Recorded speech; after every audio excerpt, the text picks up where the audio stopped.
Is it right that MPs tonight chose to deny prisoners the vote? I don't agree. The man who brought this case to Strasbourg, John Hurst, was sent to prison for bludgeoning an old lady to death. The European Court of Human Rights decided his human rights have been violated by not having the right to vote. I think he violated every imaginable right of the woman who he bludgeoned to death and still isn't sorry for. I think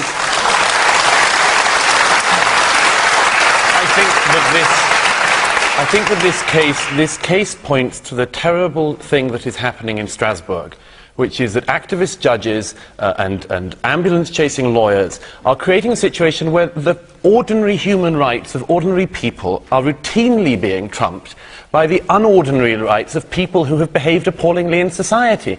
And I have to say there is one other reason why I think this is an important thing, which is that when David Cameron was asked about this at Prime Minister's Questions, he said that the idea that Strasbourg could force prisoner votes on this country made him feel physically sick. There is a serious democratic problem when something which has no support in the House of Commons, very little support, I think, in the country, and something which makes the Prime Minister sick is nevertheless forced on this country. So I think there's a second reason why this is a good thing, which is that it has shown that our Parliament remains sovereign and can override and ignore decisions from Strasbourg. That is a very important precedent. And only an hour to do it in. Carl Belizaire, please. Do you agree with David Cameron that multiculturalism in the UK has failed? This is the speech that David Cameron made this week, where he talked about the doctrine of state multiculturalism, that it encouraged different cultures to live separate lives. We've failed to provide a vision of society to which they feel they want to belong. And we've even tolerated segregated communities behaving in ways that run completely counter to our values. Douglas Murray. Yes, I think he was right. And I think we should start this by just reminding ourselves what multiculturalism is not. Multiculturalism is not multiracialism. It isn't pluralism. For years, the multicultural policy has been able to glide along, in part because of that misunderstanding. Because of the misunderstanding that when you talk about multiculturalism as a policy, what you're talking about is solely immigration, or multiracialism, or so on. It's allowed itself an incredible easy ride, not least by the fact that this confusion has meant that any critic of multiculturalism has been immediately decried for years now as a racist of some kind. What do you understand by multiculturalism? Multiculturalism as a policy, Cameron described. As a policy, multiculturalism is the following. It is the idea that there is effectively no such thing as British society or British culture. There are simply different communities which you're born into. If, for instance, you're born into a community from an Asian background, you will be treated by government throughout your life as a member of the Asian community. If you're born into some other racial or religious grouping, you'll be regarded in that way. And that anything in that group could be different from what the norm in society goes on. Let me give one quick example I gave in an article yesterday in the Wall Street Journal. It's been quite commonly known in recent years, for instance, that girls of Pakistani origin have, at the age of 16, been taken out of British schools and married to older men. Now, if a white girl of 16 over recent decades had been married against her will to some randy old pervert who wanted to have his way with her, the state would have stepped in. It would have rightly said that that was an outrage.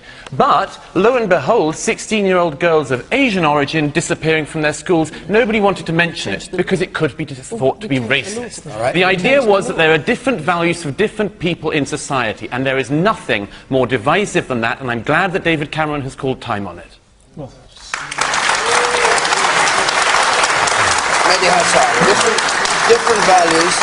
different values for different people in society. Well, and it's time to in answer to the question, I think he's wrong. I don't agree with Douglas's definition at all. I believe I'm a product of multiculturalism, not just multiracialism. My father came to this country in 1966. He used to write lots of letters to newspapers with his views on the stories of the day, and he used to get dog litter through his letterbox in response. That 45 years later, in my view, 45 years later, his son can sit here on Question Time with David Dimbleby and a Conservative minister and say that I'm a proud Briton and a proud Asian and a proud Muslim. I think is a testimony to the success of multiculturalism in this country, which is definitely not far from reason. And just on Douglas's point about anyone who goes against multiculturalism is regarded as a racist. A, that's not true, but B, let's look at the reaction to David Cameron's speech. Nick Griffin said it was a provocative speech. When Nick Griffin says your speech is provocative, you know you're in trouble. The daughter of the leader of the French National Front, Jean-Marie Le Pen, said she wanted to congratulate David Cameron on his speech, and the leader of the EDL in Luton said he's saying what we're saying, he knows what his base is saying. So when I hear reactions like that, I do worry about such speech. Well, what do you think he was getting at? What was he trying to say? Do you think he was speaking in a way that he intended to appeal? I think he did, and it's sad because, look, I'm quite critical of David Cameron, but in 2007 he wrote an article in The Observer in which he said we can't bully people into Britishness, we have to inspire them, integration is a two-way street, it's not just about immigrant communities, it's about all of us. And that David Cameron disappeared. 4 years later, he turns up in Munich, of all places, to tell us that we need this muscular liberalism and to talk like Douglas about forced marriages. Sorry, how many people have forced marriages in the country? And show me which cultural group defends forced marriages and which government defends forced marriages. I've yet to come across a single one. I've been very lucky. I've lived and worked all over the world. And Britain is by far the most tolerant society I've ever come across. However, what I'm concerned about is that, I think Douglas was right, what seems to happen is when something is said, there are minority groups of growing vocal ability who will find offence in whatever you say and find a channel to get that offence shouted about. And that, I think, is part of the problem we've got now. But the bottom line is we are an incredibly tolerant society, and we should be very, very proud of that. Jackie Smith. Douglas Murray, do you want to come back on what Mehdi Hassan said? Well, look, I mean, both of the sort of left-wing people on the panel tonight, Mehdi and Jackie Smith, if you can still call Labour members left-wing, but both of them have done the same thing the left always does on this. You try to have a discussion about the failure of multiculturalism, and you have the BNP thrown in by Mehdi.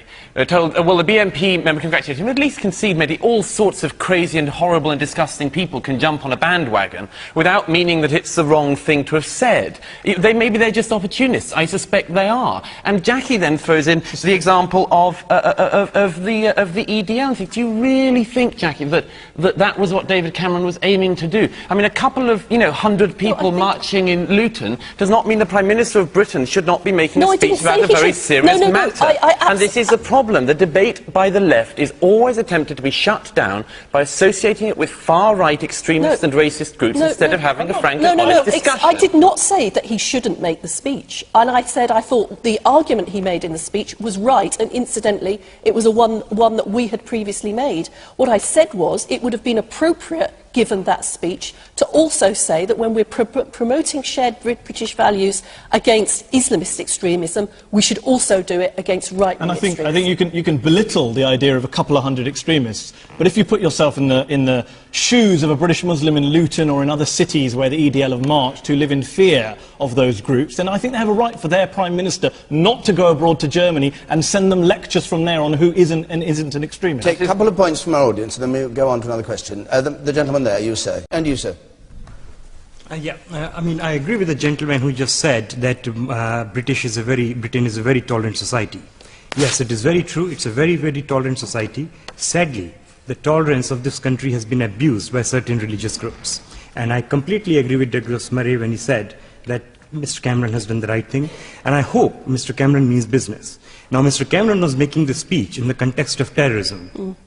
And what he was trying to convey a message was how we target terrorism. Unfortunately, this country in the last 15 years has not addressed the root cause of terrorism. The root cause of terrorism is bad teaching in religious schools. And that has to be addressed fundamentally. It's rubbish. You're saying rubbish? Rubbish. I mean, very briefly, we didn't get into this, but one of my other objections to David Cameron's speech is the idea, you want to give a speech on multiculturalism, give a speech on multiculturalism. You want to give a speech on counter-terrorism, give a speech on counter-terrorism. Don't pretend they're one and the same thing. Don't offend our intelligence. Terrorism is not a cultural problem, terrorism is a political problem. No, and it's a religious problem as well, and it's a religious problem in your view, Douglas. No, in the view of a lot of people, including the people who carry out acts of terror, who say they do it in the name of religion. They also say they do it because of foreign policy, and you always ignore that bit, don't you, Douglas? No, I don't. When they say they do it because of Iraq... You don't notice that bit. At least listen to the reason they say they do. Agreed. So why didn't he talk about foreign policy in his speech on I'm willing Saturday? to talk about foreign policy, as would David Cameron be. Good. But he you didn't. cannot keep on pretending that there is no religious component to the terrorism, because there is. I thought you said it was cultural. No, just...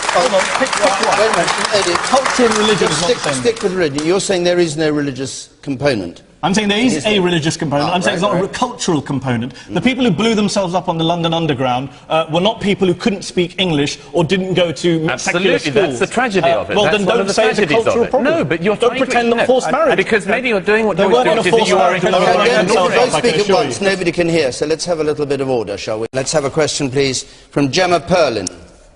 Could the introduction of democracy to Egypt have the effect of destabilising the Middle East and lead to a string of anti-Western extremist Arab states in the region? The first thing is that to get back to the question, I mean, the issue of democracy across the region, some of us have been arguing for many years that Arab states, Muslim majority countries, have the same desire for democracy as the rest of the world. You used to hear people say about the Eastern Bloc, the Eastern Europeans can't cope with democracy. Lo and behold, they could. You used to hear it said about South America, the same thing. South Americans somehow can't cope with democracy. Lo and behold, they could. And the same thing is becoming clear across the Arab and Muslim world. The Lebanese Druze leader, Walid Jumblat, said that the sight in 2005 of Iraqis going to the polls for the first time would have in time a seismic effect in the region, because people would not see their neighbours going to vote and not want that themselves. Now, this is coming sometime after most of us expected it, but there are obviously problems, and it's naive to walk into this and ignore some of the problems within Egypt. Do you see Mubarak, as Mehdi Hassan said, as our person, the West's person in Egypt? No, or do you think we should have... I think it's equally patronising to the people of Egypt to assume they have had no role in their own country. However, the West has had a very complex and, I think, unfortunate, regrettable situation in recent years of thinking that stability and the pursuit of stability in the region was the most important thing. That has come back to bite us again and again, not least in the rise in anti-Western feeling across the region. There is a problem, though, and it has to be flagged up, to go back to the question, which is the Brotherhood. The Brotherhood, if it didn't have Muslim in the name, would be being described at the moment as a fascist political party. It has its roots in fascism. It is an extremist organisation. Its offshoot, the Hamas in the Gaza, when it got into power, immediately killed its opposition, and it hasn't had another election. It was just another one announced, July the 9th this year. There was meant to be another election in the Palestinian areas. The Hamas have said no.